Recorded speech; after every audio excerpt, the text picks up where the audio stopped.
We're coming on the air tonight with a new update from police. One person is dead, many more hurt after an 18-wheeler crashed into a government office in Texas. The dramatic pictures, the urgent 911 call, and why officials say the suspect did it on purpose. And high-stakes politics playing out across the country at this hour. House Speaker Johnson appearing with Donald Trump, trying to hold on to his job, while Vice President Harris gets ready to slam the former president on abortion down in Arizona. Our teams are live across the country with the latest. Plus, the interpreter for baseball's biggest star in court today, accused of paying off thousands of bets by stealing millions of dollars from Shohei Ohtani. We look at what comes next in this growing scandal. And sheriff's deputies in one of the country's biggest cities are now accused of forming gangs. Not to protect people, but to prey on them. We'll tell you where it's happening in tonight's original. Plus, it's been a triumphant day for Tiger Woods, the new record he just set at the Masters later in the show. So, hi, I'm Garrett in for Hallie, and tonight we're following this breaking news out of Texas, where a suspect stole an 18-wheeler truck, then intentionally crashed it into a DPS, a Department of Public Safety office, killing one person and hurting more than a dozen others. You see the aftermath of that incident here, the front of that building just completely destroyed. One caller describing the moment of panic when a truck crashed into the building. Listen to this. Turn into DPS, it's crashing into DPS, Bruno. I see crashing into DPS. DPS. Roll everything to DPS. Here's what we know so far about what happened. Police identifying the suspect tonight, who they say crashed into the building on purpose. The suspect is Cleanard Parker. Parker did come to the DPS Burnham office yesterday at approximately 3 or 4 p.m., where he was denied his commercial driver license.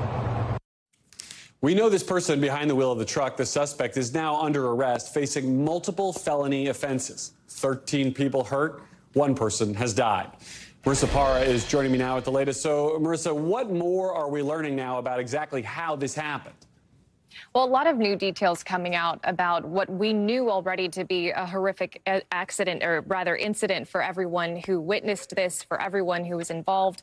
And so we just learned in the last half hour a lot of new details, including 42-year-old Cleanard Parker has been arrested. Police saying he was behind the wheel of that 18-wheeler. They say it was just yesterday, late afternoon. He was denied a commercial driver's license. They say he wasn't eligible to renew. And by the way, he was asked by, the police were asked by reporters why Parker was not eligible to renew, and they didn't answer. They said that this is still very early into the investigation. So a lot of details still waiting to come out here. But what they did say is that Parker had stolen an 18-wheeler today. Police spotted that 18-wheeler. He led them on a chase down the highway, and then they described watching him make a hard right turn into this office. And they actually described watching him back up to try to do it again, to do more harm. But he was taken out of the 18-wheeler and apprehended. He did not resist arrest. He did not suffer any injuries, and he's been charged with the following: unauthorized use of a vehicle and evading arrest, among others. Garrett? Mara, are we learning anything about the victims here? Yeah, so we are looking to get some clarification on the exact number, because we know during the press conference they said 14 people were injured. They say that one person died. So we're looking to get some clarification on whether 14 people in total were injured, and of those 14, one of those people died. But either way, I mean, we're looking at a serious number of people who needed to be treated. We know that there were several who needed to be medevaced by helicopter. Other people were treated on the scene, and some of them, still fighting in the hospital for their lives. So just listening to that press conference that wrapped up not that long ago, Garrett, you could tell how much this has shaken what seems to be a very close-knit community here in Texas. Yeah, it's a pretty small town. I know exactly where it is, just down the road between Austin and Houston. Marissa Parra, I know you'll stay on top of this for us. Thank you. And any second now, we're going to see former President Trump with House Speaker Mike Johnson at Mr. Trump's Florida home at Mar-a-Lago. The big question here, even though they are standing side by side, does Trump have Johnson's back? The topic today, so-called election integrity. We expect the former president to repeat his usual lies about fraud in the legitimate 2020 election. But there is a bigger picture here to this meeting for both of these men. For Speaker Johnson, he is once again hanging on to his political life. Now because Congresswoman and Trump acolyte Marjorie Taylor Greene is threatening to give him the Kevin McCarthy treatment, basically to attempt to remove him from the speakership over disagreements she has with how he's running the House. For Mr. Trump, he wants to try to take attention away from that unprecedented trial set to start this Monday in New York, where he's facing up to 4 years in prison on 34 charges of lying about business records related to those alleged hush money payments he made to former adult film star Stormy Daniels. Covering this all for us tonight is Hallie Vitale. She's down in West Palm Beach, not far from the former president's home. So, Hallie, we're talking about stopping non-citizens from voting is the official reason for this, but that is already against the law and already not exactly something that happens every day. Yeah, a solution in search of a problem is one way you could look at this early phase of a bill that the House will eventually, I'm sure, take up. And then, of course, that will go nowhere because of the realities in the Senate. But just to put this into clearer focus, and we're also going to keep an eye on that podium because they may be coming out soon. But just to put this in finer context, when you look at the amount of non-citizens who are voting, yes, it's already illegal. Yes, it's pretty easy to prosecute. But we're also looking at it as 0.0001% of votes that are cast. And there you're seeing the former president alongside the Speaker of the House coming into the room, beginning these remarks around election integrity. And Garrett, I'll send it back to you for what we want to do next. Well, I think what we're going to do here is keep an eye on this for now and jump in here if Donald Trump takes questions. I want to get to the other kind of development about this, the Marjorie Taylor Greene of it all, because let's talk about the politics here for Johnson. He kind of needs to use Trump as a little bit of a human shield here in terms of his politics in the House, right?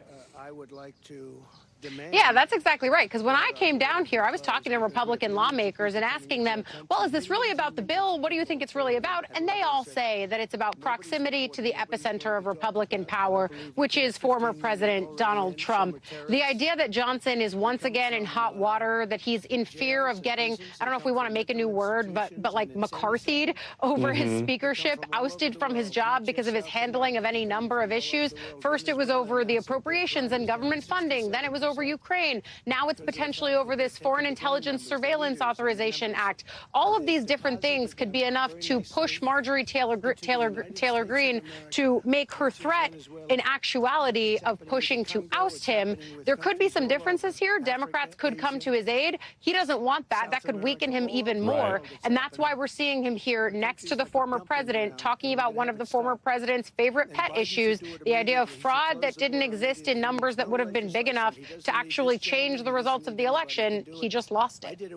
All right, Hallie, I'm going to let you go back to listening to the former president. We will move on and come back to you if and when he takes questions or makes some news. That's Hallie Vitale for us down in Palm Beach. Now, in just under half an hour, Vice President Harris is expected to really lean into criticism of former President Trump, expected to directly blame him for that ruling in Arizona we've been covering all week that almost completely bans abortion in that state. Here you see her arriving in Tucson a little bit earlier today. This is, believe it or not, her first solo campaign event that is centered on abortion. Now, according to some of the excerpts from the speech she's expected to deliver, she's going to be name-checking the former president a lot more than we're used to hearing, including saying that Donald Trump is the architect of what she calls a health care crisis. She's also expected to say, quote, if Donald Trump gets the chance, he will sign a national abortion ban. Yamiche Alcindor has been covering this story for us and joins us now. So, Yamiche, the vice president has personally pushed for this event to come together. You've reported on how she's been one of the administration's most vocal voices on this issue. She's kind of really trying to take it to Donald Trump here. What more do we expect to hear from her tonight? That's right. Well, Vice President Harris is really planning to take the gloves off here. She's supposed to, as you say, name check former President Donald Trump a number of times. She specifically wanted this to be a campaign event because she wanted to really be more aggressive than usual. She's had a number of official events, including a reproductive rights tour where she went to a number of swing states, including Wisconsin and Michigan. She also went to Arizona. But this time around, she's really going to go in, and I want to read a bit of what her speech is supposed to say. She's supposed to say the overturning of Roe was a seismic event And this ban in Arizona is one of the biggest aftershocks yet. Here's what a second Trump term looks like: more bans, more suffering, less freedom, and we're not going to let that happen. She's also supposed to mention the Comstock Act, and she's supposed to say that Republicans are going to try to use that legislation to really ban medication abortion across the country, including in blue states and a number of other states where abortion right now is still legal and where medication abortion is legal. Garrett? We've heard so much from the Biden and Democratic side of this that they think Republicans are just straight up lying about what their policy goals would be with a Republican president back in the White House. Yamiche, you've been also talking to Arizonans, including to people on both sides of this issue. What are you hearing there on the ground at what's become the epicenter of the battle for abortion access, at least this week? Well, to your first point, Vice President Harris is going to say particularly that former President Trump, even though he's vowing not to sign a federal abortion ban, she's saying that no one should trust that. And in fact, that he would sign a federal abortion ban. She's going to point out that he was in favor of one when Republicans were putting it up in 2017. I also want to play for you some sound of, as you said, of Arizonans that I've been talking to. I talked to a doctor who's been performing abortions for decades, who's now speaking out, he said, because he feels a responsibility to the women he's been caring for. I also talked to an anti-abortion activist who's really trying to organize against the ballot measure that's underway right now that would enshrine abortion rights into the state constitution. Take a listen to what they told me. It's just been my existence for, 20 years here in Arizona, and I can't, it's hard to imagine that I will have to stop doing this. Arizona is a different state. We think independently, and I think Arizona voters, when they're given all of the facts, are going to decide in opposition to this amendment. Now, that doctor told me that his office has been inundated with calls from confused people who are wondering whether or not they can still get their abortions. He so far has been telling them, yes, you can, but he's also been warning them that if they are that clinic that he runs, if they have to shut down, that they will then be moving to another clinic in Nevada. Now, that anti-abortion activist, she was not able to articulate what that coalition of group actually wants to see. I asked her a number of times, what kind of abortion laws do you want to see? What kind of restrictions? All she would say is that this coalition of groups, that they have decided that this amendment that's going to be possibly on the ballot, and the activists say they have enough signatures to put on the ballot, that this amendment must be stopped. So they're going to try to convince people to rescind the signatures that they've already given to some of those abortion rights activists. So it's going to be very interesting to see what happens with that ballot measure. Garrett? Yamiche Alcindor for us in Arizona. Yamiche, thank you. And any minute now, the former interpreter for baseball's biggest star is set to appear in federal court for the first time after turning himself in to face bank fraud charges earlier today. Charges that he made off with $16 million of Dodgers slugger Shohei Ohtani's money. Money prosecutors say that Ipe Mizuhara used to fund what they call an insatiable gambling addiction. I'm talking tens of millions of dollars, all lost in just a few years, and allegedly using some really wild tactics to try to get his hands on the money he needed, including impersonating Ohtani so that he could take over his bank accounts. Mizuhara faces up to 30 years in prison on these fraud charges, and NBC's Liz Kreutz is following this story for us. She joins us now. So, Liz, what are we seeing tonight for Mizuhara, and what's the road ahead for him, and what has been a kind of stunning scandal as every little new detail has rolled out? Yeah, Garrett, really stunning. $16 million. Talking about a lot of money here. Well, as you mentioned, we're waiting for Ipe Mizuhara to make his first court appearance. We know that he turned himself into federal authorities. He's been process booked. He's in a holding cell right now as he awaits this appearance. We do not expect him to enter into a plea today. That will likely happen at an upcoming court appearance. There is a possibility, though, that he does seek a plea deal. We know that other people who have been charged in this federal criminal investigation into this illegal gambling operation have taken plea deals. And we also know that the federal prosecutors have some pretty revealing evidence against him right now. They have obtained text messages that show, or allegedly show, Mizuhara texting with an illegal bookmaker where he admits to stealing from Ohtani and says, technically, I did steal for him. Quote, it is over for me. So some really revealing evidence there. And also, we're just, again, talking about a lot of money here. He is charged with bank fraud. Just to give a sense of what we're talking about, he allegedly made 19,000 bets with an illegal bookmaker. He lost about $40 million while doing this. He was placing an average of 25 bets a day.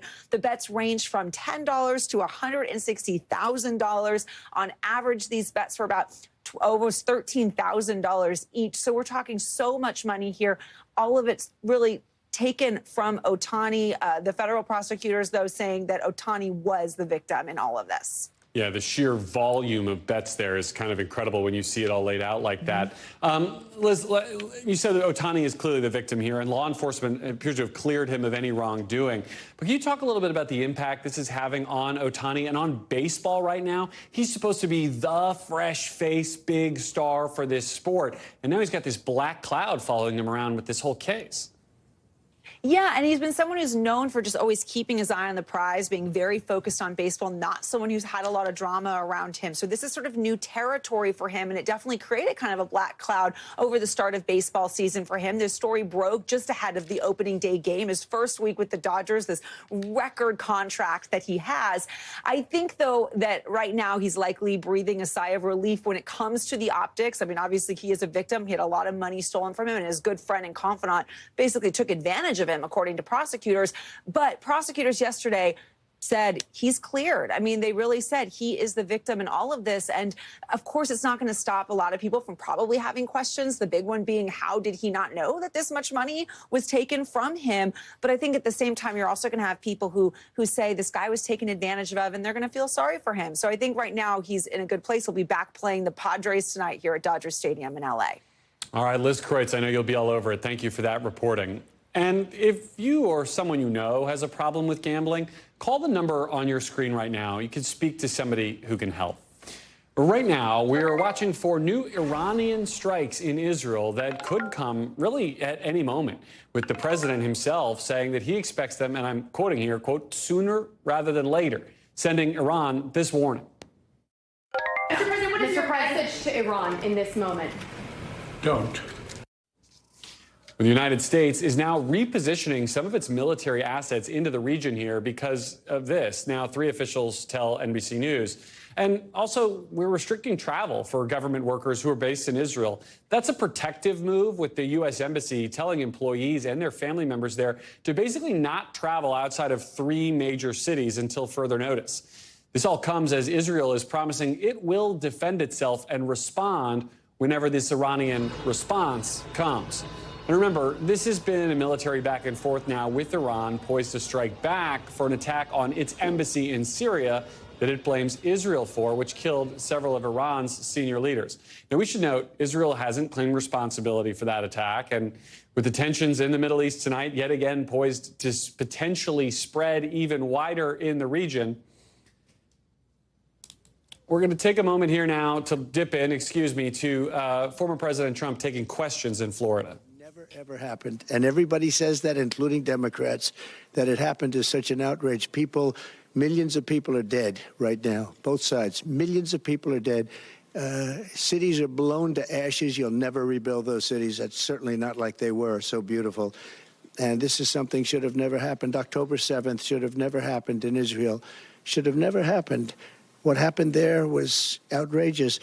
Iran was broke when I was president. People weren't buying oil from Iran. They weren't allowed to. If they were going to buy oil from Iran, then they weren't going to do any business in the U.S. And I said it to China. I said it to everybody. They weren't doing business. They were broke. They didn't have money for Hamas. They didn't have money for Hezbollah. It would have never happened. October 7th would have never happened. It did happen, and now it's a disaster, and it's only getting worse. So it's very sad. No, I stand with the Speaker. We've had a very good relationship. Mr. President, while you were in office, you said that you would sign a federal abortion ban if Congress sent it to your desk. Why should Americans trust your word that you would not do it now if you were reelected? Because we don't need it any longer, because we broke Roe v. Wade, and we did something that nobody thought was possible. We gave it back to the states, and the states are working very brilliantly, in some cases conservative, in some cases not conservative, but they're working. And it's working the way it's supposed to. Every legal scholar, real legal scholar, wanted to have it go back to the states. Democrat, Republican, liberal, conservative, and we're able to do that. You know, what we did was give it back to the states, and now the states are working their way through it. And you're having some very, very beautiful harmony, to be honest with you. You have some cases like Arizona that went back to like 1864 or something like that, and a judge made a ruling. But that's going to be changed by government. They're going to be changing that. I disagree with that.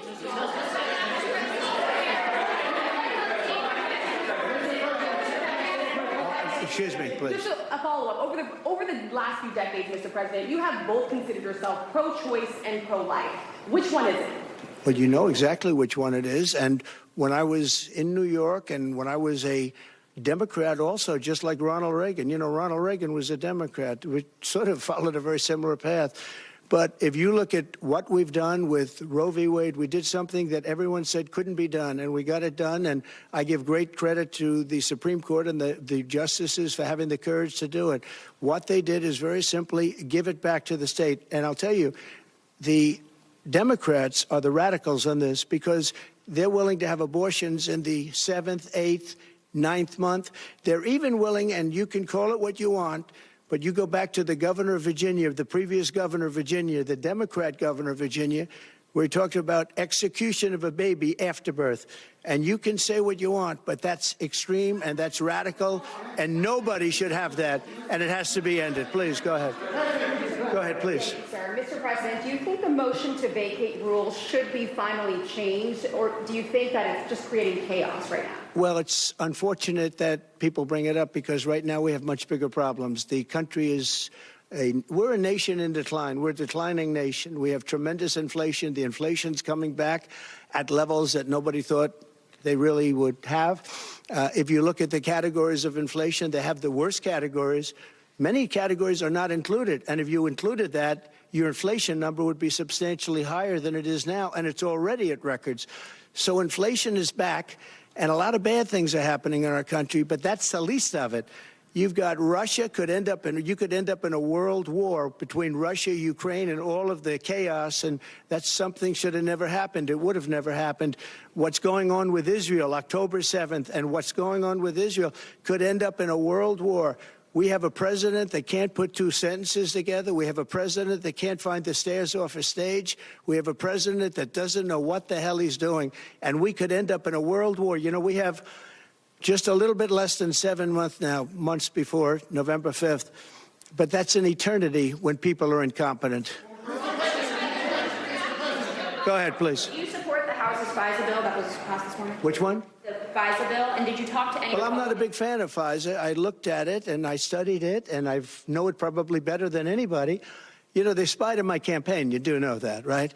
And they did lots of other bad things. I'm not a big fan of FISA, but I told everybody, I said, do what you want. They put a lot of checks and balances on, and I guess it's down to 2 years now, so that it would come due in the early part of my administration on the basis that we live up to the polls, because all the polls, we just had another one come out, we're leading by a lot, but it comes out quickly. I said, you do what you want, but I'm not a big fan of FISA. I think it's terrible. Yeah, Bob? You plan to testify in your trial in New York? Yeah, I would testify, absolutely. It's a scam. It's a scam. That's not a trial. That's not a trial. That's a scam. If you read Jonathan Turley, if you read Andy McCarthy, if you read the legal, they said there's not even a case there. That's election interference by the Biden administration. They actually took their top guy, one of their top guys, put him into the DA's office to run it, and it's a shame. What they have done is incredible. It's election interference, and it's got to stop. It's a third world country. This country's never done it. But you read Jonathan Turley, you read Andrew McCarthy, you read the legal scholars, every single one of them said that whole thing is a scam. It's not even a crime, and what they're doing is a crime. They are criminals. All right, Bob? On that, why do you believe it is important for you to testify, take the stand in this upcoming trial? And what are you watching as jury selection begins in New York? Well, you know, jury selection is largely luck. It depends who you get. It's very unfair that I'm having a trial there. It's very unfair that we have this judge who hates Trump and has tremendous conflict, as you know, tremendous conflict. Nobody can believe that this judge isn't recusing himself. The conflict is at a level that nobody's ever seen before. So I have that, and I have venue. We have all these things that we've asked for. They don't give us anything. It's a witch hunt that takes place in New York, and that is taking place, and it's very bad for New York, and it's very bad, for the judicial system in New York. I'm testifying. I tell the truth. I mean, all I can do is tell the truth. And the truth is that there's no case. They have no case. And again, you have to read the scholars, read all of the legal scholars. I haven't seen one legal scholar that said this is the case. And in fact, even you people said, oh, gee, that's too bad. This is the first one. All of them are scams. They're all about election interference. We have a president that doesn't know where he is. He can't speak. The whole world is collapsing. The world is on fire. They have no respect for our country anymore. And the only way he thinks he can win is by doing this, trials of Trump. We have Fawny in Atlanta, who's been so discredited now. That was a setup with her boyfriend so they could take trips and take a lot of money out. And that's something that should be dismissed. Not just the prosecutor dismissed, the case should be dismissed. Every single one of them said, look at what happened with Biden. He gets off scot-free. With 50 years of documents and classified information, he gets off scot-free. And I'm still fighting that trial. The whole thing is a disgrace, and it's a disgrace to our nation. Israel, according to both U.S. and Israeli intelligence reports. Yeah. Have you spoken with Israeli Prime Minister Benjamin Netanyahu? Yeah. How should the United States respond? And the same question for you, Mr. Speaker. I don't want to say who I spoke to, but for the president of our country to actually put out a warning that he thinks that we're going to be attacked or they're going to be attacked, that's pretty pathetic. They wouldn't be attacking Israel if I were president, that I can tell you, and they never did. They wouldn't be attacking. Iran was in no position to attack. They had no money. They were broke. But now they have $221 billion, and they have Iraq, who has $300 billion, and Iraq has become a subsidiary of Iran. With all that we've done, with all of the fighting, all of the death, look at what happened, how incompetent the whole thing is. But I don't want to say who I spoke to, but I think it's a very, very dangerous period. This is a very dangerous period of time in our nation, and a big reason that it's dangerous that we have a president that's grossly incompetent. Thank you all very much. All right, folks, you've just been listening to questions with former President Trump, Speaker Mike Johnson by his side at the end of an event that started about election integrity and ended on a variety of topics. We're going to bring in Hallie Vitale right now from West Palm Beach. Hallie, before I even get to you, I want to hit on the comments that he made about abortion, because of all the things there, I felt like that was the most egregious thing that needed the quickest fact check. On his comments about what Democrats believe about abortion, talking about execution of babies, which is something that makes people's ears perk up. This goes back to something that Ralph Northam, was the former governor of Virginia and was a pediatric neurosurgeon, was talking about on a radio show as kind of a theoretical thing that has been clipped and taken out of context and taking on a life of its own. It has no basis in any kind of policy reality. It's just not a thing. Now that we have cleared the decks on that, the former president did make a lot of news on a variety of topics, including his upcoming trial in New York City. What were your key takeaways?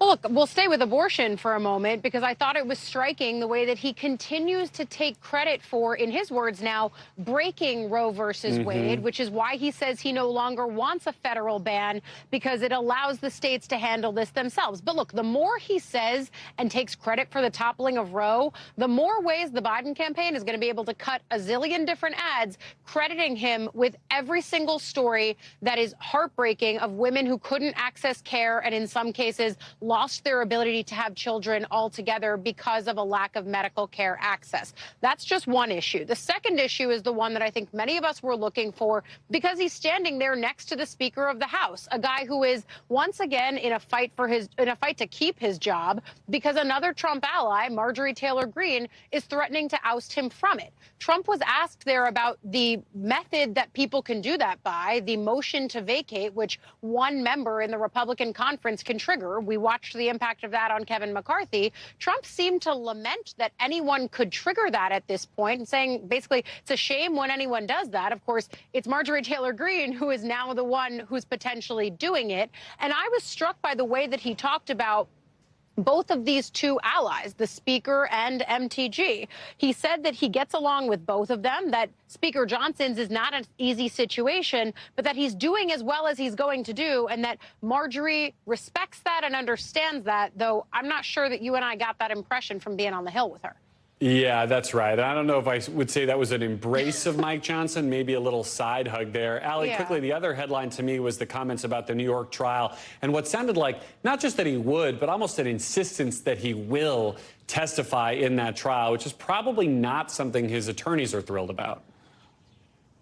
Yeah, but this probably wouldn't be the first time that Trump is saying something that puts his attorneys in a tough spot. This is tale as old as time for Trump legal tribulations. But it does make Monday's start to this multi-week hearing that much more interesting. And of course, Trump taking the stand could open up a myriad number of other issues, which is why his lawyers may not want him to do it. But look, he is one of those folks who will come out here and sometimes with that bravado say things that don't necessarily materialize. So we'll see if that ultimately becomes the case, that he is testifying in that hush money trial, and that again starts on Monday. Right, and that question may not be answered until May when the defense gets an opportunity to present its case. Hallie Vitale, much more we could talk about there, including the former president's comments about the war in Israel and kind of decrying the possibility of this potentially imminent attack on Israel from Iran. For that, we'll go to Hallie now, who's in Tel Aviv, and has some more reporting on these imminent Iranian strikes, expected to come potentially any minute in Israel. Hallie, the IDF late today says they intercepted something like 40 strikes from Lebanon. Do we think these were the strikes we are all anticipating? And what additionally are we anticipating now from Iran? So this is a slightly heightened exchange of fire between Hezbollah and Israeli forces. These cross-border attacks have been taking place pretty regularly, I would say almost daily, since October 7th between Hezbollah, the militant group, which is an Iranian proxy, and the Israeli military. This is not what we are expecting, the retaliatory strike from Iran itself. Iran has vowed essentially a response to what was a bombing of one of its embassy buildings in the Syrian capital 12 days ago now. The big question, of course, is what will the strike look like? When will it happen? A couple of U.S. intelligence officials told NBC News that the strike could involve a swarm of drones and even some missiles as well. And this is all speculation because we don't know what Iran has planned. But other analysts and former military commanders are saying perhaps that they believe that the strike might be a little more targeted and surgical. Look, in my last few months here reporting on the region, I have not gotten the impression that Hezbollah nor Iran, which is its main sponsor, want an all-out war with Israel. It would be costly. Hezbollah is quite an unpopular militant group in Lebanon right now, and it's not something they necessarily want. However, they might find themselves right now in a position where, in terms of optics, because one of their embassy buildings was targeted, because the supreme leader says this is akin to targeting our territory, that a response has to somehow materialize. The question is, what will it look like, and could it, like happened in 2006, lead to an all-out, wider regional war? That's really the biggest concern, Garrett, because if that happens, then the U.S. in some way will be drawn in, and then then all bets are off. Then we don't know how it will develop, Garrett. And on that point, we now have the U.S. sending additional assets to the region, moving folks around, this embassy warning. What do you make of the significance of the U.S. response and the fact that it's coming now, as you point out, whatever we are now, 11, 12 days from this original strike? So there seems to be intelligence to suggest that Iran is going to strike in some way. So what the U.S. is telling its embassy staff is, okay, no panic, but try not to go outside of the big city centers. France, for instance, is telling its citizens not to travel if they don't really have to countries like Lebanon, the Palestinian territories, Israel, and Iran, because there are concerns that some citizens of those countries might be in some sort of danger if indeed there is a confrontation between the two countries. But I was out and about in Tel Aviv today, and on the streets of this Israeli city, people were going about their business. There isn't that feeling that something is constituting a direct threat to their lives or livelihoods right now. Quite different from the atmosphere right after October 7th, I should say. I'm sure that's right. But we're all waiting and we're all bracing for the coming days. Yeah. All right, Hallie, thank you for that reporting, and do stay safe. And let's get you over now to the 5 things our team thinks you should know about tonight.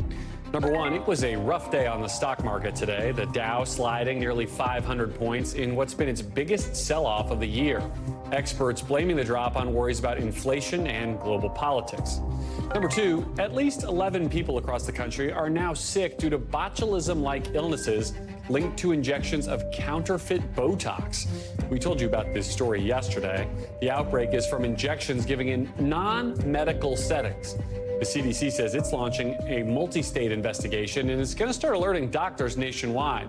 We previously reached out to Botox for comment, but we still have not heard back.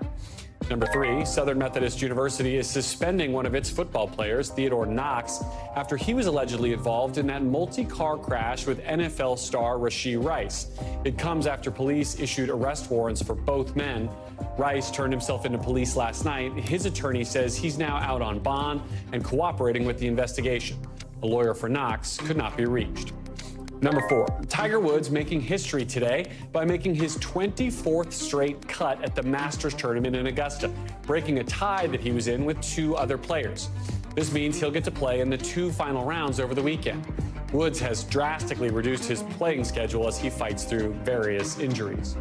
And number 5, the Golden Bachelor and his wife say they're getting divorced. The couple tied the knot in a televised ceremony back in January after meeting on ABC's spin-off of The Bachelor. They are not revealing what led up to their split, but say they had trouble deciding on a place to live. That could do it. When we come back, an American who spent 40 years as a spy just pleading guilty in a Miami courtroom will tell you how much time he could serve for spying for Cuba. Plus, wild video of a tow truck trying to grab a car in the middle of traffic with the owner still in it. What the city is saying about this whole thing.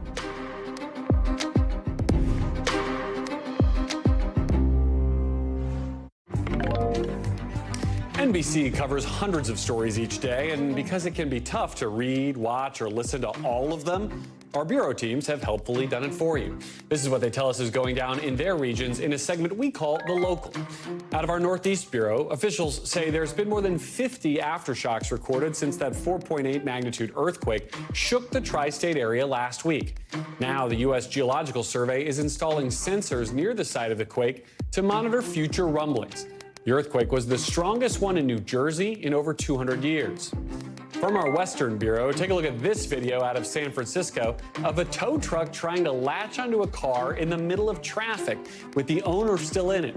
The truck did not successfully tow the car. You see him speeding away there and lifting his fork back up. The city's attorney says they're looking into the incident, and let me tell you, so are we. And in our Southern Bureau, a black bear attempting grand theft auto down in Florida, strolling up to a Florida Highway Patrol cruiser and trying to open the car door.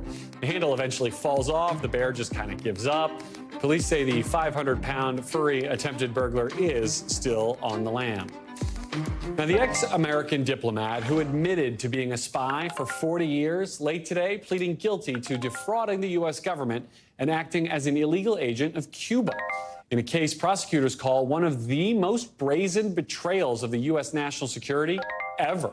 The judge here now signing off on a plea deal for 73-year-old Manuel Roca. He'll serve a 15-year sentence and pay a $500,000 fine. According to court documents, Roca repeatedly called the U.S. the enemy and praised Fidel Castro. He was even responsible for helping Cuba shoot down unarmed planes operated by a U.S. group, killing 4 men while Roca was working at the State Department. I want to bring in Sam Brock, who's been following all this from Miami. So, Sam, walk us through what more we know about Roca's sentence and what went down in the courtroom today. Sure. So the headline, Garrett, as you suggested, is that Victor Manuel Rocha did, in fact, plead guilty to multiple counts of criminal behavior, in this case being an illegal agent on behalf of a foreign government or Cuba, and defrauding the United States. He also faced a count of conspiracy to do so. The total of that is 15 months behind bars and a $500,000 fine up front. What happened in the courtroom, though, today was theatrics back and forth between the judge in this case and the prosecution. The judge initially, Garrett, was not pleased with the parameters of this deal, not necessarily the maximum sentence for the time behind bars or for the fine, but what she said was for restitution of any other victims that might have been tied to information that Rocha, in his 20-plus years as a U.S. diplomat, and then another 20 years consulting and offering information for various entities, including U.S. Southern Command, may not have compromised lives. And she said to them, look, I don't know in 50 years what victims might be here, but I have a feeling you don't know either. And I want to see what's behind the curtain. I want to see the documentation and what information you have as to how you found this individual and how you realized he was sharing information, sensitive information that he had exclusive access to with a foreign government. And so that sort of dialogue took place here over the course of the afternoon. She also had issues with denaturalization and basically said, are you going to allow him to keep his naturalized status as a U.S. citizen? And the prosecutors responded, look, the statutes of limitation for that were 10 years. We're way past that. But what they ultimately came to, I guess, an agreement on is a civil process for denaturalizing him. The judge talking about the fact that Rocha was someone who pledged to a country and then turned his back on that country, the same one that offered him an elite education at places like Harvard and Yale and Georgetown, and then, of course, multiple decades serving the U.S. State Department, and all he did was betray them. And so that seemed like a sticking point. They were ultimately able to resolve that as well. Denaturalization now, the way is paved for that to happen. You touched on this a little bit, Sam, but I was struck by the idea that the prosecutors calling this one of the biggest, most brazen betrayals against the U.S. ever. How much do we know and how much do we potentially not know about kind of everything that was really going on here behind the scenes from a national security standpoint? That's really the question. We didn't get a lot of those sort of minute and important details about what kind of information he actually provided. We do know he met with an undercover FBI agent 3 or 4 times. That agent was posing as a member of Cuban intelligence, and he told that agent what he was able to accomplish was, quote, enormous, more than they thought that we could. He called it a grand slam. He said that his most important priority is whatever was going on in terms of Washington policy, that it protected Cuban officials and leaders, and that no one in their government was in harm's way. Forget about how sharing information would have affected American personnel and intelligence personnel. So he stated all these things. And then one of the strangest parts about this was Rocha was actually able to have a conversation with the court in which he said, you know, I'm very sorry for what I did. I was radicalized when I was younger in college. Yes, I took advantage of this when I was that phase of my life, but then I was not doing it for decades after. And the judge said, you acknowledged in the 2022 and 2023 interviews that you hated the United States and that it was the enemy. This makes no sense. So she called him out in that sense.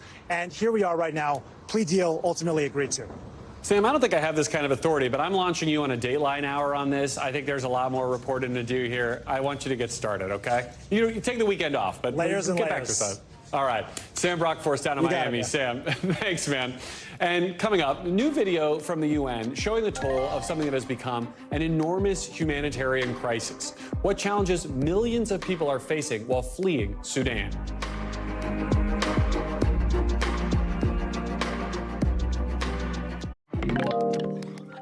The United Nations came out with a stark warning today about one of the world's largest humanitarian crises that really a lot of people are not paying attention to. That's the civil war in Sudan. This video from the UN showing the scale of this crisis. 8.5 million people in Sudan fleeing their homes, with nearly 2 million forced to cross over into neighboring countries. And Save the Children, the NGO, says an estimated 230,000 children, pregnant women, and new moms could die in the near future unless desperately needed help gets to them soon. NBC's Josh Letterman has been following this story and joins us now. So, Josh, the refugee crisis here, I think, has been kind of forgotten by a lot of people around the world, but this is truly an international emergency. Can you give us a better sense of the scale of it all? Yeah, Garrett, when we're seeing all of these awful headlines out of Gaza and Ukraine, we can lose track of the fact that Sudan is now the largest displacement crisis in the world, with some 6.5 million people displaced internally within Sudan, and millions more who have had to flee their country to regional nations like Chad and South Sudan and Egypt. Now, the International Rescue Committee says 90% of those refugees are women and children children who have the least ability to support themselves once they have to flee their country. And just like in Gaza, we're seeing how the military conflict, war, quickly becomes a humanitarian crisis, fueling things like extreme hunger, spread of disease like cholera and malaria, as well as even gender-based violence. And the UN is also saying that this is preventing aid from getting into Sudan, with only 7% of the needs there currently funded. And we should probably back up a little bit too, Josh, for folks who haven't been following this conflict and could probably be largely forgiven for doing so. What is this civil war even about, and why has it gone on for as long as it has? Right. So you have to rewind to 2021 when there was a coup that was mounted jointly by Sudan's armed forces and a powerful paramilitary group called the Rapid Support Forces. So after they overthrew the government, they shared power for a while, but then there was a power struggle that broke out between them, and they started shooting each other in the streets, trying to take over a territory. There have been multiple ceasefire agreements over the course of the year. They have all fallen apart, and now there is a new concern, Garrett. Iran has gotten involved. They are now arming the Sudanese military with drones to such an extent that it is starting to turn the tide of the war. And now the U.S. ambassador to the United Nations, Linda Thomas-Greenfield, says the U.S. is trying to get other nations in the area that have influence with Iran to persuade them to knock it off and stay out of this war so it doesn't get any worse, Garrett. Iran at the center of so many of our global stories here tonight, and Josh Letterman on top of this one for us. Josh, thank you. It's time now to get to the backstory. That's our behind-the-scenes look at how a story comes together and usually how it fits then into the bigger picture. This one starts with China announcing rare new sanctions on 2 U.S. defense companies. Chinese say it's because those companies support arms sales to Taiwan, the self-governing island that Beijing claims as part of its own territory.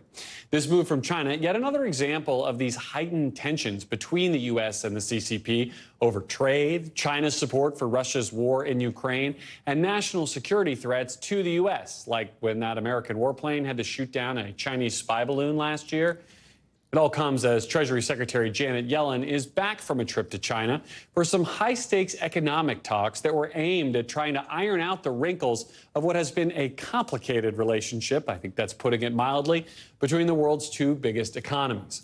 Our own Brian Chung was with the Treasury Secretary on that trip, covering it all on the ground, and Brian joins me now. So, Brian, this was your first time being part of a press pool for a trip like this with travels with a government official overseas. Just talk a little bit about what that was like for you being on air fed.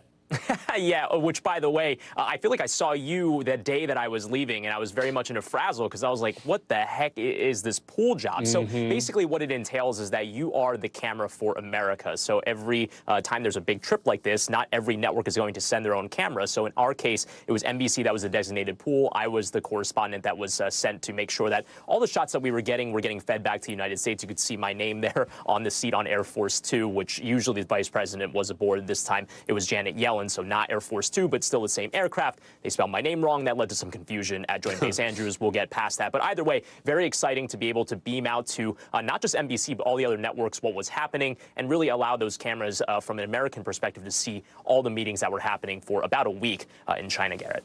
These pool assignments can be challenging enough domestically, but doing it overseas, especially in a country like China with all its tensions with the U.S., how was that interacting with the Chinese media, the government officials? Did you have to be careful about using your electronics? Talk me through the unique challenges of doing an assignment like this in China. Yeah, well, we were using separate electronics than what we use here, but there were a lot of other nuances as well when you were in some of these joint meetings where you had high-ranking officials like the Premier of China meeting with the Treasury Secretary. You can understand that there's a lot of security in those rooms, and also there's a lot of protectionism in terms of having the Chinese press kind of prioritized in some of these rooms. So there were instances where we had our phenomenal photographers, Charles Olmsted, in addition to Andy Scritch, as we call him. They had to do a little boxing out where maybe their athletics in basketball helped out to make sure we could get some space in the room, again, because we were the only camera that was representing America where the U.S. press would be able to see what was happening. So a little bit of jostling. I had to use my limited Mandarin to make sure that we could get into the rooms there. But again, we were able to get a lot of those photos that we could beam back to the United States. We keep those photographers trained up on Capitol Hill in some of those scrums, so they're ready for this kind of thing. So the other thing about this that was fascinating to me is that Janet Yellen has also become kind of an internet meme based on what she has been eating in China ever since she she ate mushrooms that I guess can have some psychedelic effects back in Beijing last year. We've got some video that you took of her drinking an IPA, which sounds delicious right now on a Friday afternoon. How did culinary diplomacy play a role in this particular trip? Yeah, and by the way, that was 5 a.m. Eastern time when she was cracking that open. I guess it's 5 p.m. somewhere, right? But yeah, Janet Yellen getting a lot of attention on the Chinese media websites Weibo for not just her, indulgences at the breweries in Beijing, but also at the many restaurants. She's actually been known to not just try the Beijing or kind of the fast food cuisine in the area, but more regional cuisines. This time she tried Sichuan cuisine, and she also visited a Yunnan restaurant in July, where, as you mentioned, she had these mushroom dishes that, if prepared incorrectly, can have slightly hallucinogenic properties. We actually visited it, me, Charles Scritch, as well as our Beijing correspondent, Janice Mackey-Freyer. I can confirm that we didn't experience any sort of psychedelic reaction, at least not that I would be willing to talk about publicly. I mean, not here on TV. We'll save that for another time. Brian Chung, appreciate your reporting and your travels around the globe for all of us here who take advantage of that pool reporting. Thank you. And still to come, an alleged gang problem in L.A. County involving its own sheriff's deputies. What they are accused of doing is next in our original.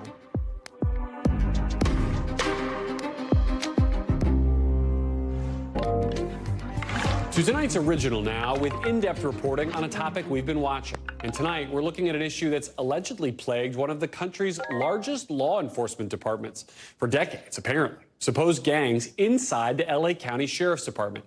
NBC's Priya Sridhar has more. There's a different kind of gang problem in Los Angeles County. The people meant to serve and protect a population of more than 9 million people, allegedly part of powerful gangs going back decades, according to watchdog groups and the alleged victims of their crimes. Groups of LA sheriff deputies with threatening names like the Banditos, the Cavemen, the Executioners. The deputies rep their cliques, tattooing their bodies with logos and throwing up gang signs. The gangs facing allegations they use violent excessive force against Angelenos. To me, they're punks. The people that killed my sons, that executed my sons. And intimidate fellow deputies who don't play along. Leave dead rats in front of people's homes. The terrorizing behavior costing the LA County taxpayers a fortune. The Inspector General's office counts $54 million in settlements involving deputy gang activity. The first obstacle to eradicating them, though, many past sheriffs dispute their very existence. Well, you're still trying to pretend the deputy gang exists and work in the countryside, pillaging. The investigation continues. But the current sheriff, Robert Luna, who took office in late 2022, went public with his efforts to combat the problem. We must eliminate deputy gangs. A city and state approved civilian oversight commission released a 70-page report last year on how the sheriff's office should crack down on them. The commission's special counsel telling us they turned over a list of more than 20 recommendations. But so far, members of that oversight board, as well as attorneys for the victims, say Sheriff Luna hasn't put a stop to the gangs like he promised. It's a lot bigger than one sheriff. It's sheriff after sheriff, administration after administration. In a statement to NBC News, the LA Sheriff's Office say they've drafted a new law enforcement gang, clique, and subgroups policy, but that it's still under negotiation with the powerful deputies union. We don't get it! Burn it down! We were trying to publicize the existence of the deputy gangs and put the community in power over the gangs and over the sheriff's department itself. In the meantime, a growing chorus in LA who say it's time to stop waiting for the county or the sheriff to clean things up. If this gang problem isn't promptly solved, that the next logical step will be federal litigation, the appointment of a monitor, and oversight by a federal judge. Other police departments who struggled with different issues like excessive force and police bias in cities like Detroit, Seattle, and Pittsburgh all saw what officials say were significant improvements under federal oversight. But the Department of Justice so far hasn't moved in that direction. NBC News reached out to the DOJ for comment but haven't heard back. If these alleged gangs are dealt with, it won't be soon enough for people like Sergeant Rosa Gonzalez. actress who claims she was retaliated against for speaking out against the East LA Bandidos. Gonzalez declined an on-camera interview with NBC News, saying doing so would mean facing further consequences, proving the stronghold these supposed gangs still have over one of the largest populations in the country. Priya Sridhar, NBC News. Our thanks to Priya Sridhar for that reporting, which is a wrap for this hour. And a reminder that you can see Hallie this Sunday on Sunday Nightly News. For us, coverage picks up right now.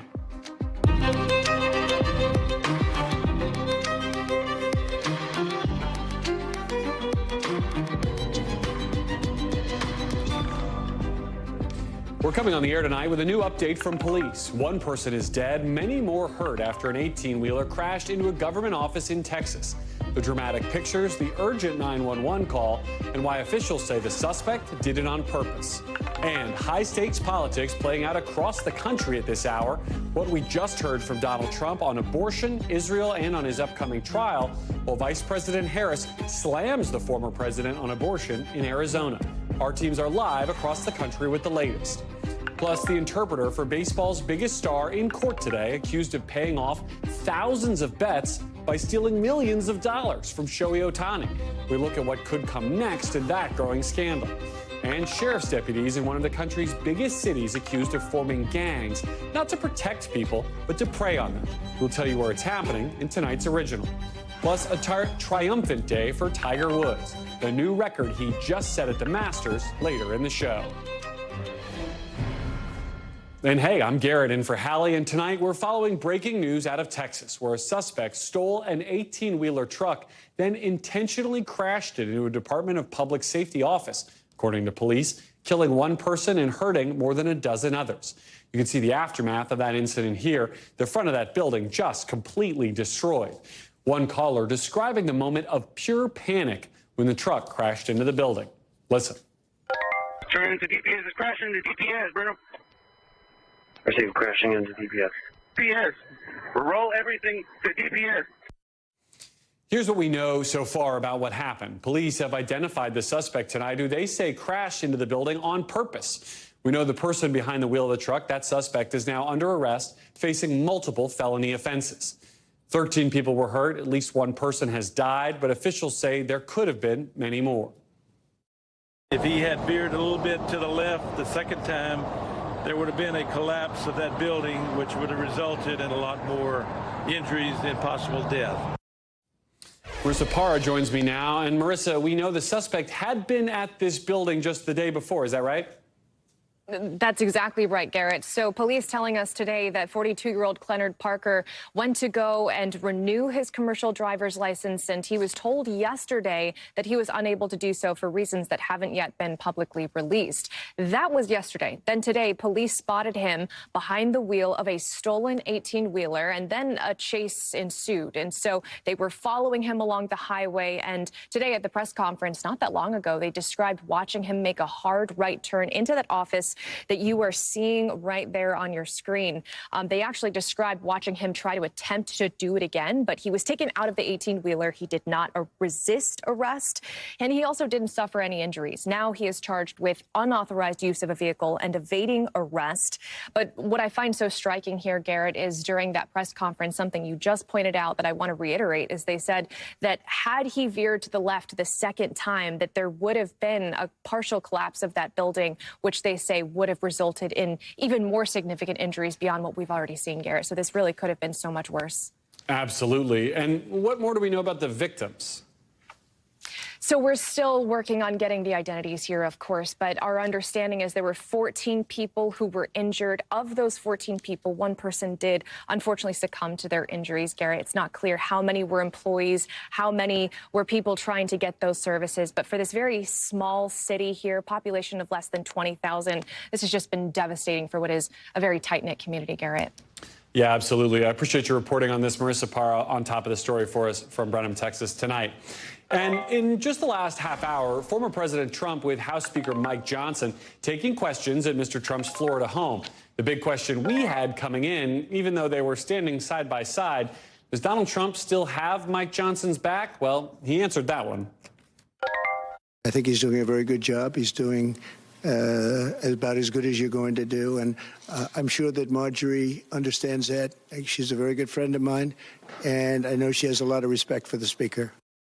An important answer there, because Johnson is fighting for his political life at the moment, since Congresswoman and Trump acolyte, the aforementioned Marjorie Taylor Greene, is threatening to give him the Kevin McCarthy treatment, basically to attempt to remove him from the speakership over disagreements about how he's running the House. For Mr. Trump, he wants to take attention away from that unprecedented trial of his starting this Monday in New York, where he faces up to 4 years in prison on 34 charges of lying about business records, all related to alleged hush money payments he made to former adult film star Stormy Daniels. The former president saying today he wants to testify at that trial.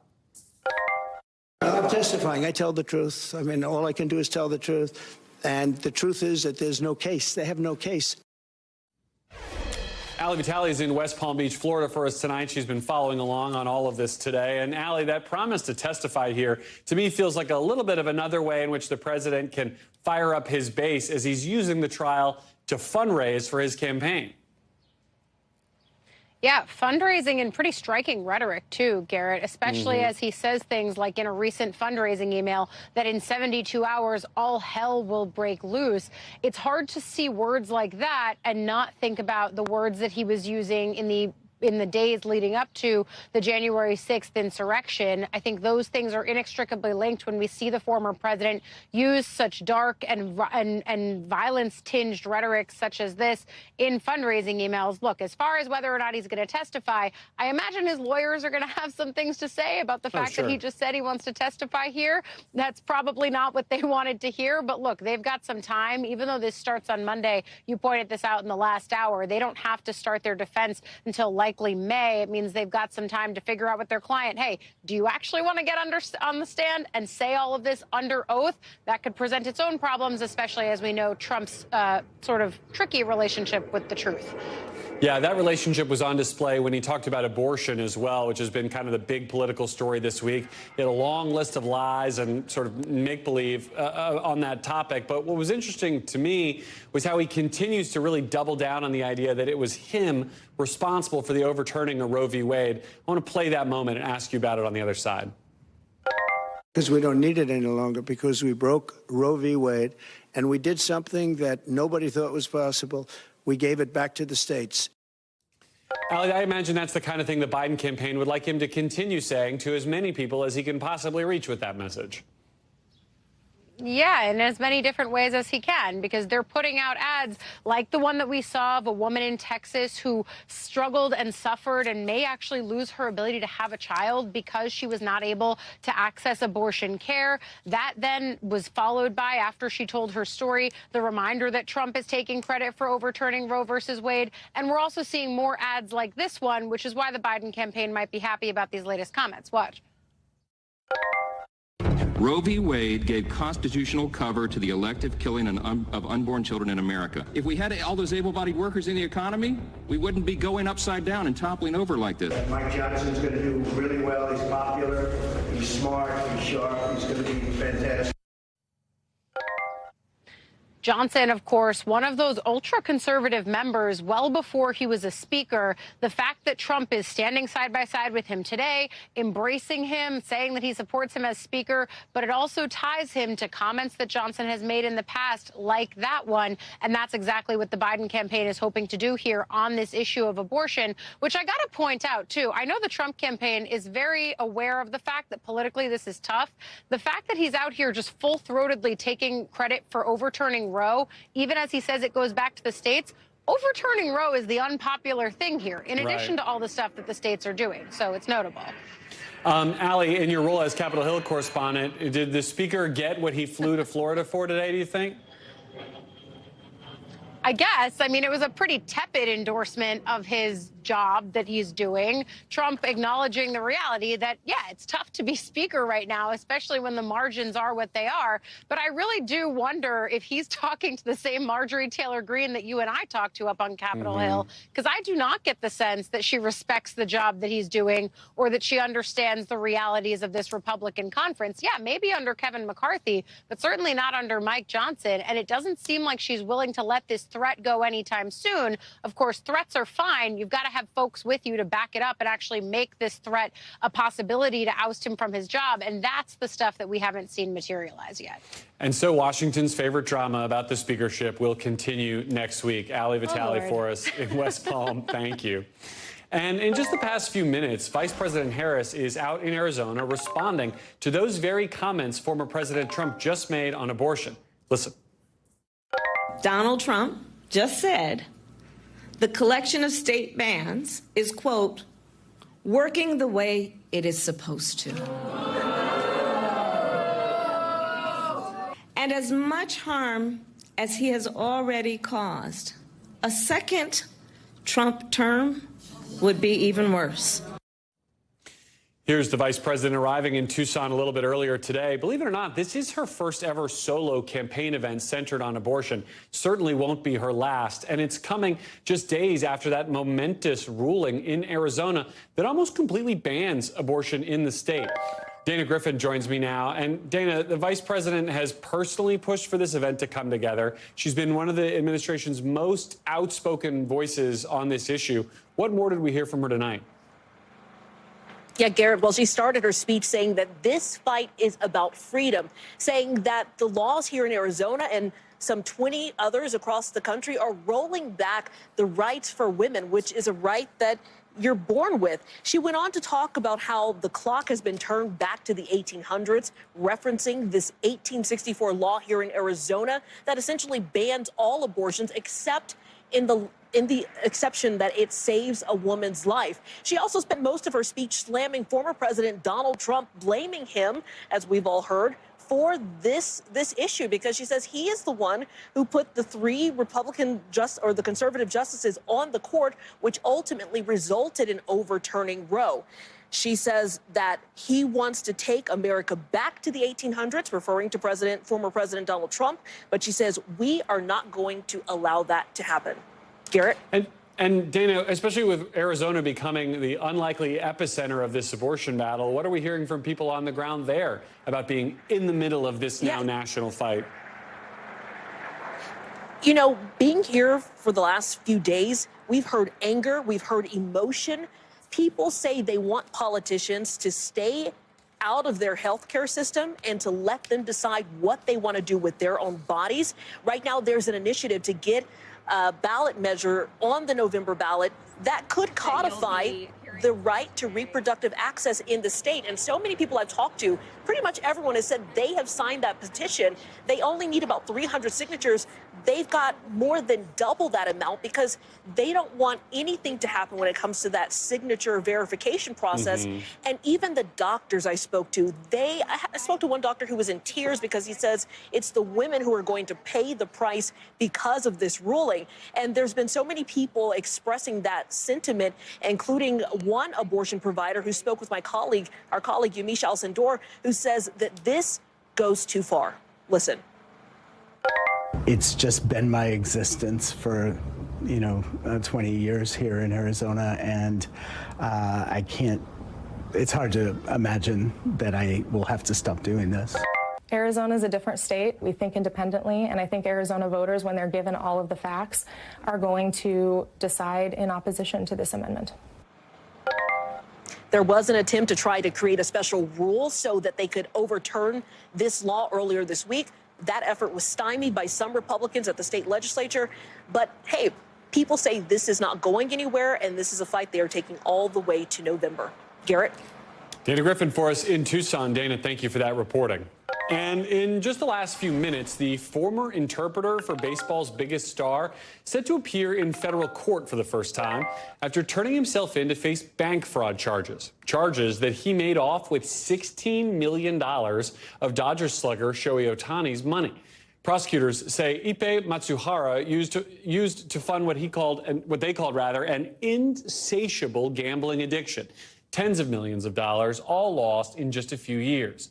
And allegedly using some really wild tactics to get his hands on the money in the first place, like impersonating Ohtani so he could take over his bank accounts. Mitsuhara faces up to 30 years in prison on the fraud charges. NBC's Liz Kreutz has been following this story and joins us now live. So we just had this hearing. Walk us through what happened. All right, Garrett. So the hearing is now complete. He appeared in court with shackles around his ankles, which were then later taken off. He was given a $25,000 bond, which it sounds like he took. He has been released under certain conditions. He's ordered to surrender his passport. He cannot contact Ohtani. He's restricted travel only through the Central District of California. He would need approval for other travel outside of that, specifically international travel. He did not enter a plea at this time. But that is what we know. He's been released, and another arraignment has been set for May 9th, Garrett. Can you walk us through the scale of what we're talking about here? It sounds like a lot of money. Was this like one bet at a time? Was this a couple of big bets? What do we know? Yeah, it's really stunning, Garrett, and you realize how much money is going through some of these illegal gambling operations here. I mean, he, according to federal prosecutors, made a total of 19,000 bets with this illegal bookmaker, had a total net loss of $40 million. He averaged about 25 bets a day. These bets ranged from $10 to $160,000. The average bets were almost $13,000. Certainly a gambling addiction that he had. And what's interesting, we know that he has been charged as part of a larger investigation by the federal government into a larger, bigger national gambling operation. 12 other people have either been convicted or charged already, and many of those people have taken plea deals. So that is a potential outcome here. And we do know that the federal government says they have some pretty revealing evidence against him, including text messages, they say, between Ms. Uhara and his illegal bookmaker, where he essentially says in there, I did steal from Ohtani, and he says, quote, it is over for me, Garrett. Yeah, that'll do it. Liz Kreutz, thank you so much for staying on top of this story. And if you or someone that you know has a problem with gambling, call the number on your screen. You can talk to someone there who can help. Right now, we are watching for new Iranian strikes in Israel that could come really at any minute, with the president of the United States saying he expects them, and I'm quoting here, sooner than later, sending Iran this warning. Mr. President, what is your message to Iran in this moment? Don't. With the United States now repositioning some of its military assets to the region and around the region because of this, 3 U.S. officials tell NBC News. And in just the last couple of minutes, the president also saying he's, quote, always concerned about Americans when asked by a reporter if he's worried Iran could kill Americans in these looming strikes. It comes as the U.S. is also restricting travel for government workers in Israel, a new protective move with the U.S. Embassy telling employees and their family members that they basically shouldn't travel outside of 3 major cities there until further notice. All this comes as Israel is promising it will defend itself and it will respond whenever these Iranian strikes do come.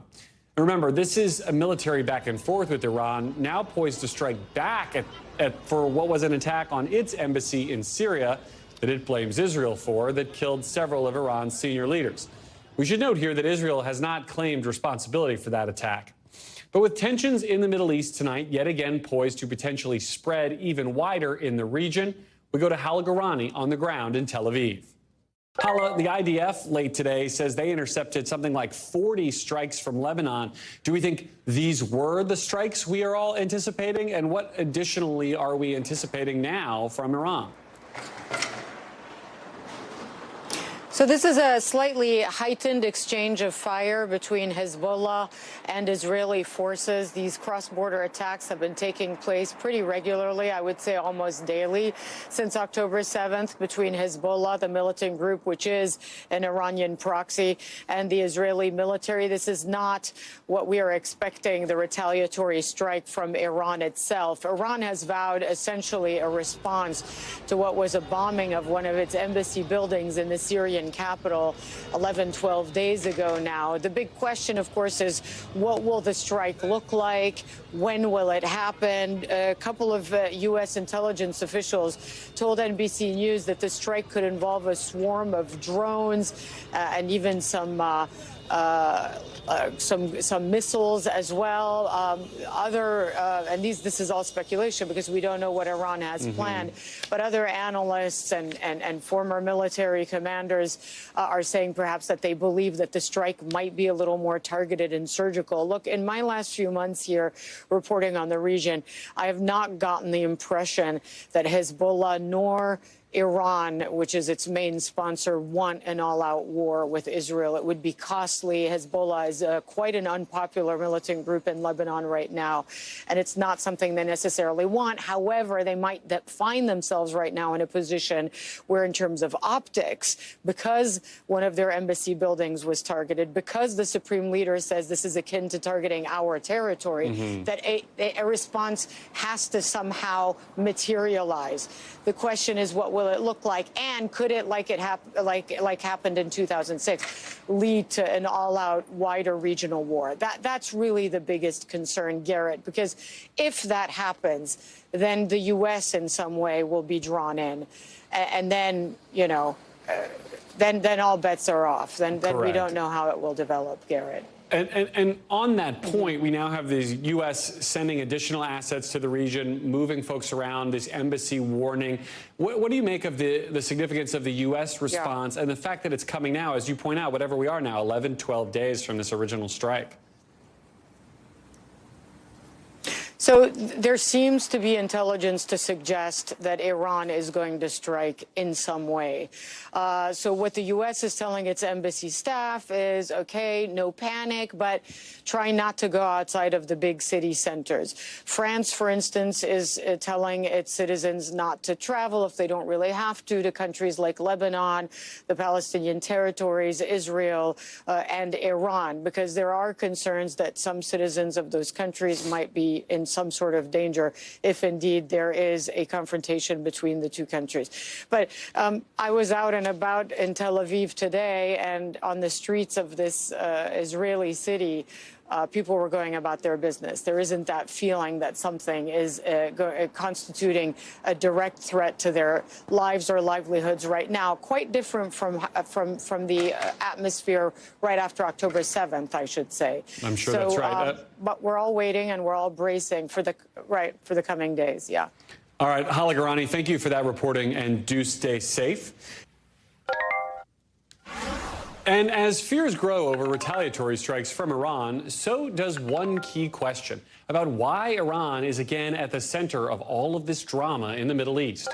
Which brings us to tonight's breakdown, piecing together the long simmering tensions in the Middle East and how Iran and the U.S. fit into all of it. Our Keir Simmons has more. Hamas carrying out the October 7th attack, the deadliest day in Israel's history, spurring the war in Gaza. Houthi rebels striking and hijacking ships in the Red Sea. And Hezbollah firing rockets back and forth with Israel on its border with Lebanon. All of them Iranian-backed militant groups, some closer than others, but often trained and armed by the Iranian government. And now, some key questions about who these militants are, what their mission is, and why Iran backs so many of them, and where the money really comes from. It all goes back to the 1979 Iranian Revolution. Since then, the Islamic Revolutionary Government has had a clear goal, according to experts, to weaken and even eliminate American influence in the Middle East. Iran has two main goals by supporting these militant groups and in some cases creating these proxies across the region. The first one is that part of their foreign policy is to pursue instability and spread instability across the Middle East. And that is because it helps them achieve their broader goal, which is ultimately to spread Iranian influence across the region. Iran is also a vocal supporter of the Palestinian cause and clear enemies with U.S. ally Israel. Iran is surrounded by U.S. troops at bases and facilities in Iraq, the Persian Gulf and Syria. But ironically, it was the 2003 U.S. invasion of Iraq that strengthened the Iranian government by removing a regional opponent, dictator Saddam Hussein. America's military footprint much smaller now, and Iran uses proxy groups to flex its strength and avoid blame. These militant groups, calling themselves the Islamic Resistance, say they're acting now in opposition to the United States' support for Israel in the war in Gaza. And Iran, likely using some of the billions it's bringing in from oil exports, now at a 5-year high, to fund these militias. Sometimes they send cash to these groups across the region. That is not difficult for them to do.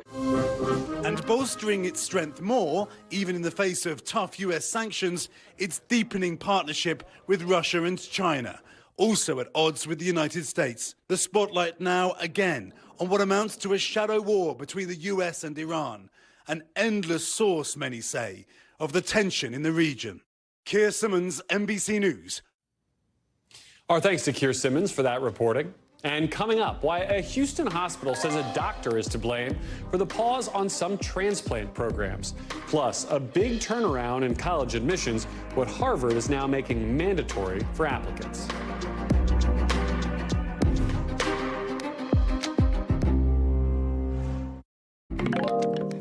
Now to Ohio, and the furious demand for justice there from the family of a 15-year-old black boy shot in the hand by police while playing with a toy gun. You see Tavion Kuntz-Williams at a press conference today alongside his family and civil rights leaders.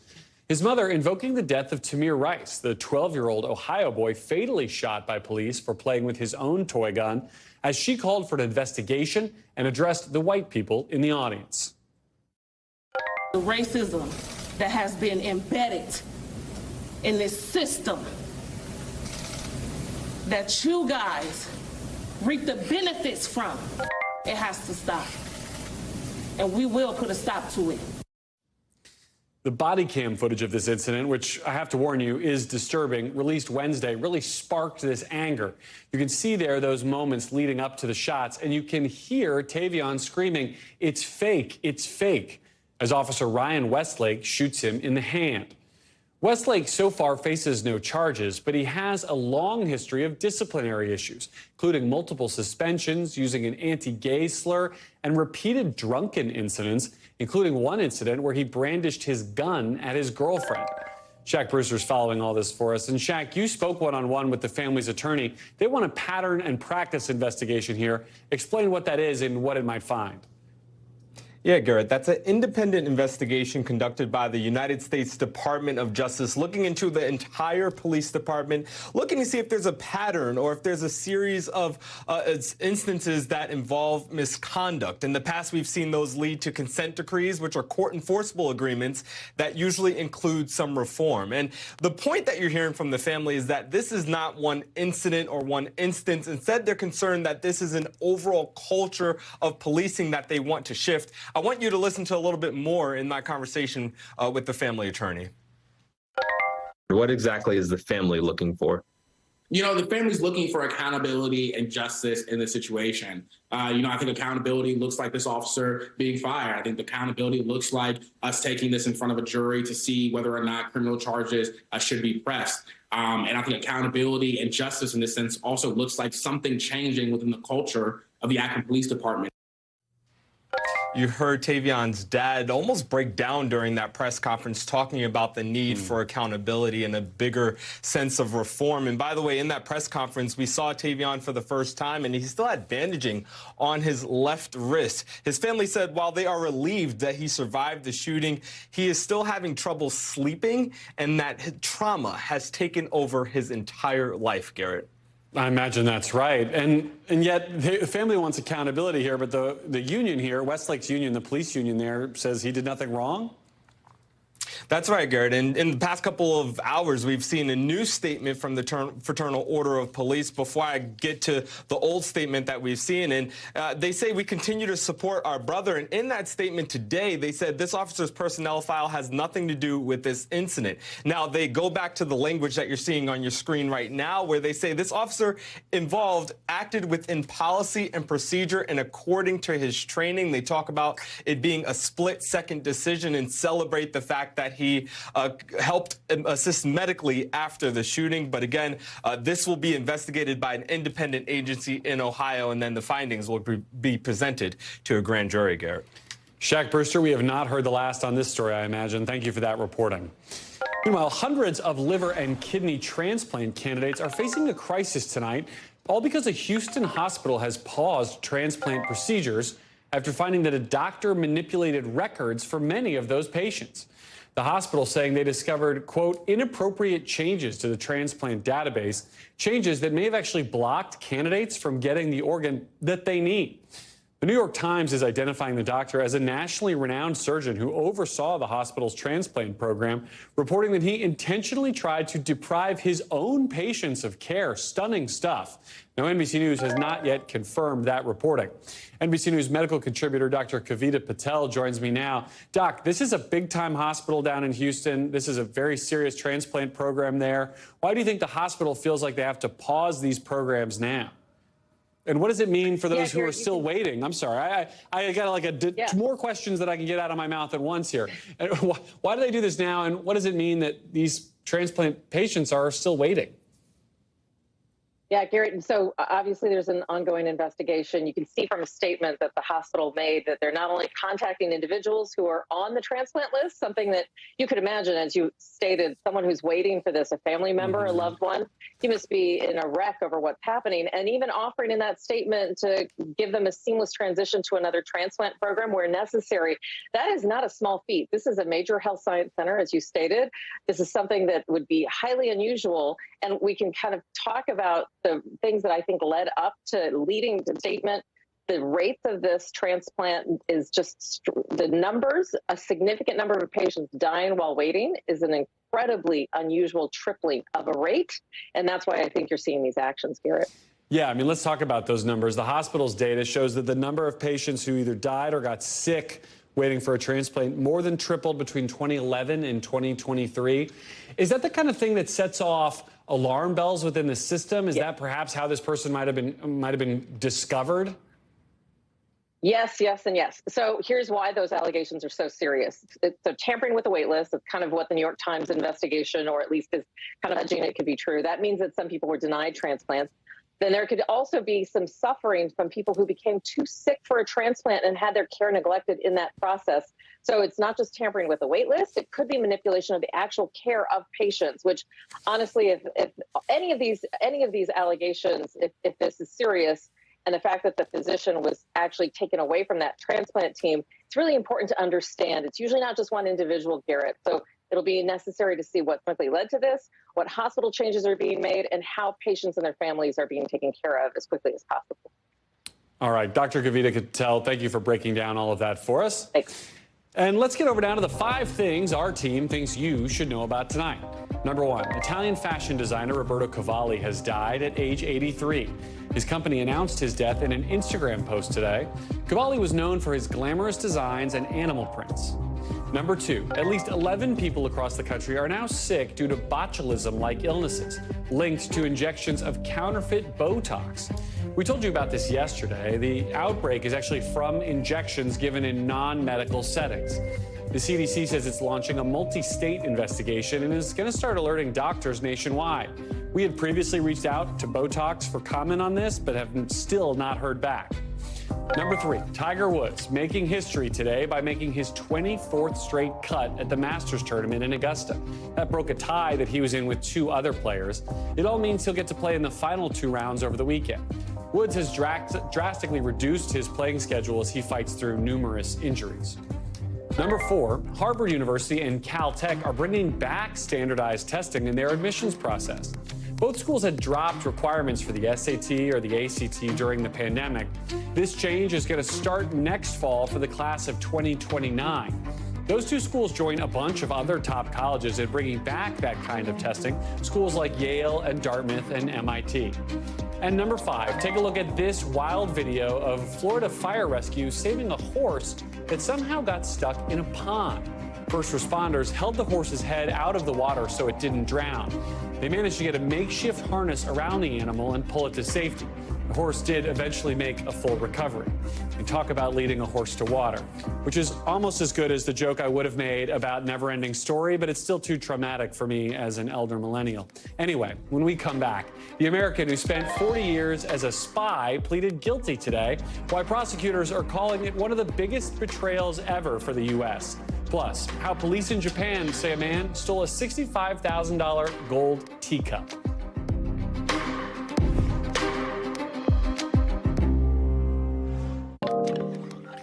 NBC covers hundreds of international stories every day, and because it's tough to read, watch, or listen to all of them, our teams around the world have done it for you. Here's a look at what they're watching in a segment we call The Global.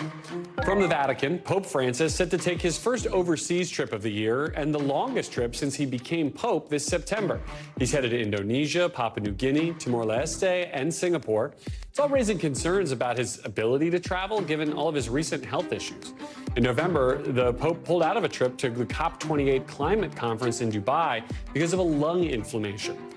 Out of Japan, a $65,000 golden teacup was stolen from a department store in Tokyo after the store showcased it in an unlocked box. The teacup, made of 24-karat gold, went missing at an event where over 1,000 gold items were for sale. Security footage shows a man stowing the cup in his bag. Now police are looking for the suspect as the store looks for ways to firm up its security.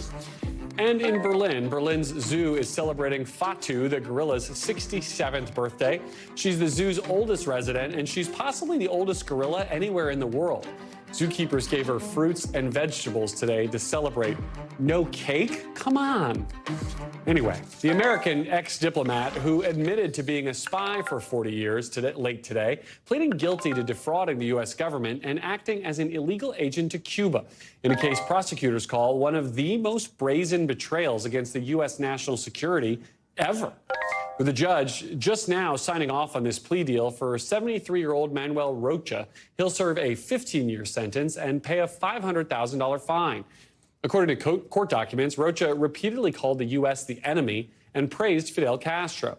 He was even responsible for helping Cuba shoot down unarmed planes operated by a U.S. group, killing 4 men. This was while Rocha worked at the State Department. Let's bring in Sam Brock, who's following all of this for us from Miami.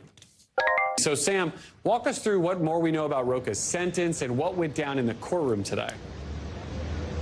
Sure. So the headline, Garrett, as you suggested, is that Victor Manuel Rocha did, in fact, plead guilty to multiple counts of criminal behavior, in this case being an illegal agent on behalf of a foreign government or Cuba and defrauding the United States. He also faced a count of conspiracy to do so. The total of that is 15 months behind bars and a $500,000 fine up front.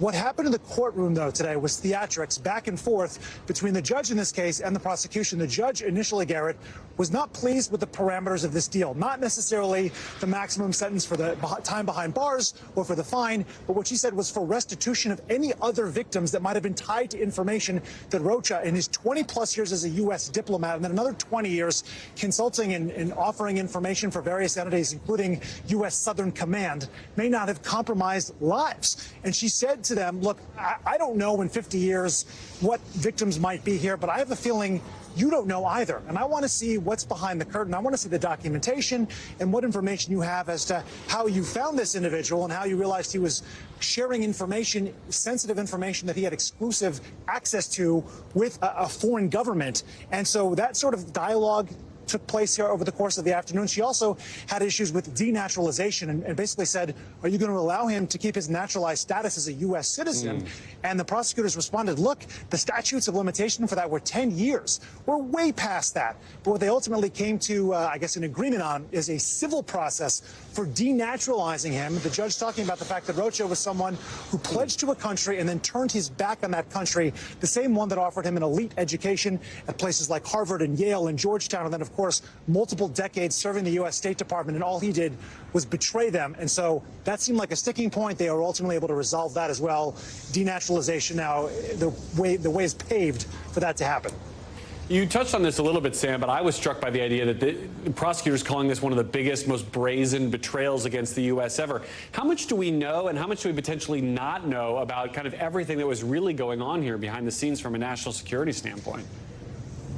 That's really the question. We didn't get a lot of those sort of minute and important details about what kind of information he actually provided. We do know he met with an undercover FBI agent 3 or 4 times. That agent was posing as a member of Cuban intelligence, and he told that agent what he was able to accomplish was, quote, enormous, more than they thought that we could. He called it a grand slam. He said that his most important priority is whatever was going on in terms of Washington policy, that it protected Cuban officials and leaders, and that no one in their government was in harm's way. Forget about how sharing information would have affected American personnel and intelligence personnel. So he stated all these things. And then one of the strangest parts about this was Rocha was actually able to have a conversation with the court in which he said, you know, I'm very sorry for what I did. I was radicalized when I was younger in college. Yes, I took advantage of this when I was that phase of my life, but then I was not doing it for decades after. And the judge said, you acknowledged in the 2022 and 2023 interviews that you hated the United States and that it was the enemy. This makes no sense. So she called him out in that sense. And here we are right now. Plea deal ultimately agreed to. Sam, I don't think I have this kind of authority, but I'm launching you on a Dateline hour on this. I think there's a lot more reporting to do here. I want you to get started, okay? You take the weekend off, but layers and get layers. Back to side. All right. Sam Brockforce down in Miami. Sam, thanks, man. And coming up, a new video from the UN showing the toll of something that has become an enormous humanitarian crisis. What challenges millions of people are facing while fleeing Sudan.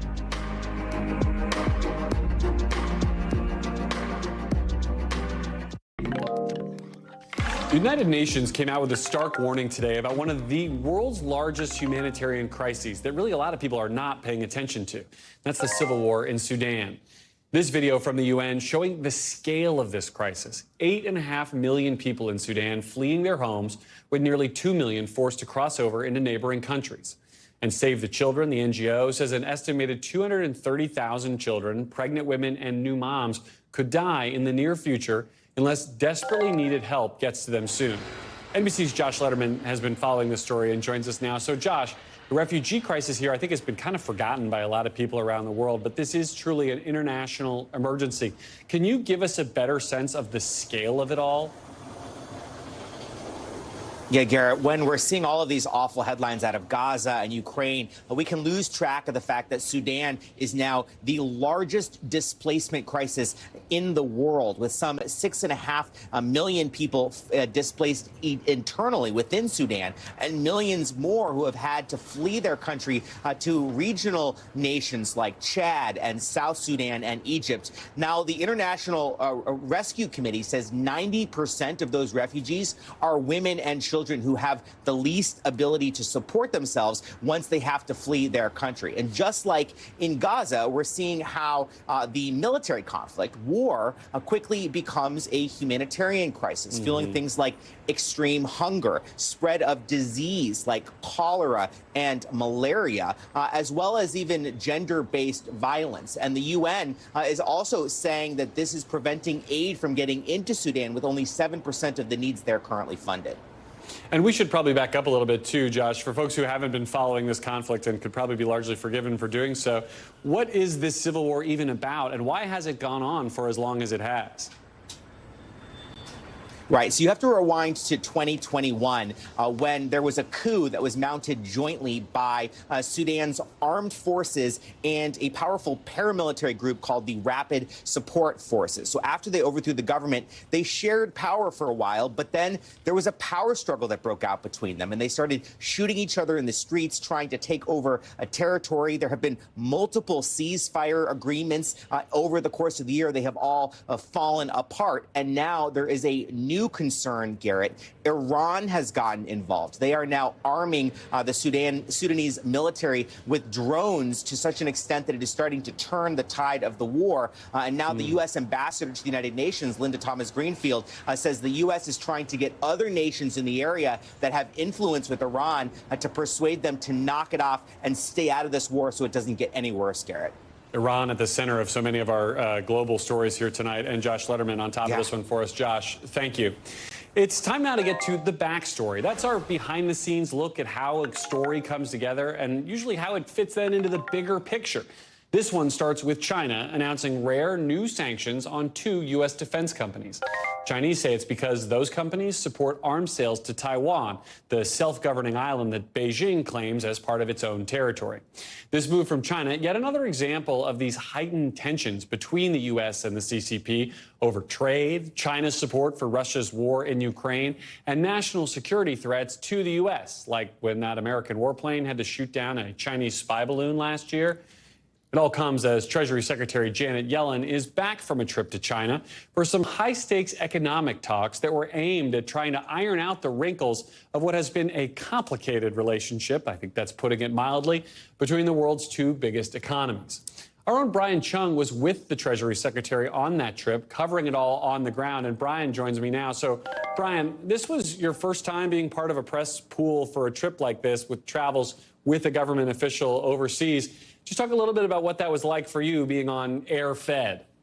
Yeah, which, by the way, I feel like I saw you that day that I was leaving, and I was very much in a frazzle because I was like, what the heck is this pool job? So basically what it entails is that you are the camera for America. So every time there's a big trip like this, not every network is going to send their own camera. So in our case, it was NBC that was the designated pool. I was the correspondent that was sent to make sure that all the shots that we were getting fed back to the United States. You could see my name there on the seat on Air Force 2, which usually the vice president was aboard. This time it was Janet Yellen. So not Air Force 2, but still the same aircraft. They spelled my name wrong. That led to some confusion at Joint Base Andrews. We'll get past that. But either way, very exciting to be able to beam out to not just NBC, but all the other networks, what was happening, and really allow those cameras from an American perspective to see all the meetings that were happening for about a week in China, Garrett.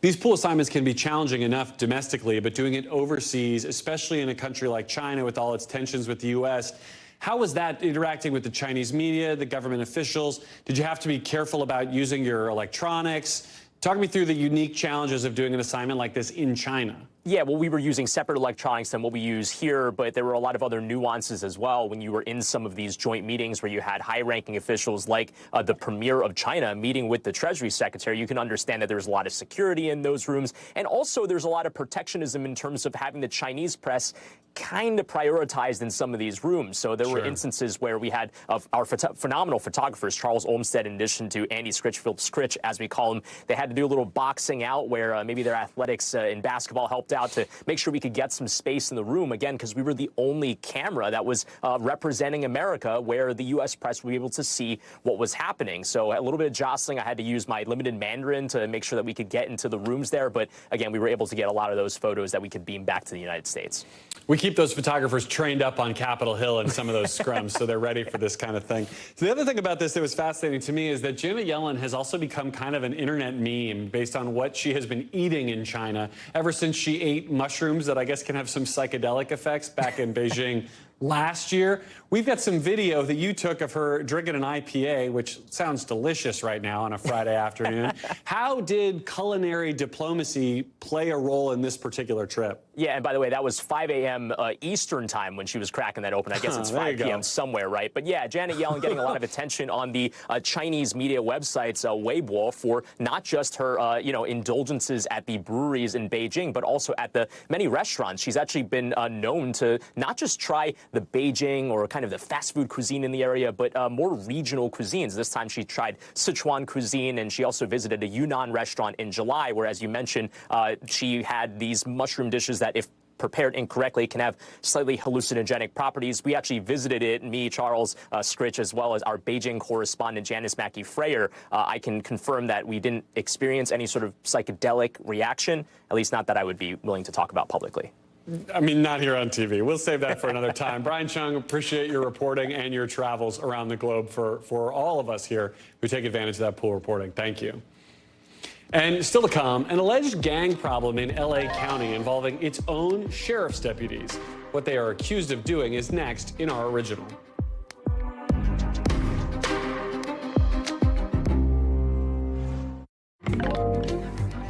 To tonight's original now, with in-depth reporting on a topic we've been watching. And tonight, we're looking at an issue that's allegedly plagued one of the country's largest law enforcement departments for decades, apparently. Supposed gangs inside the LA County Sheriff's Department.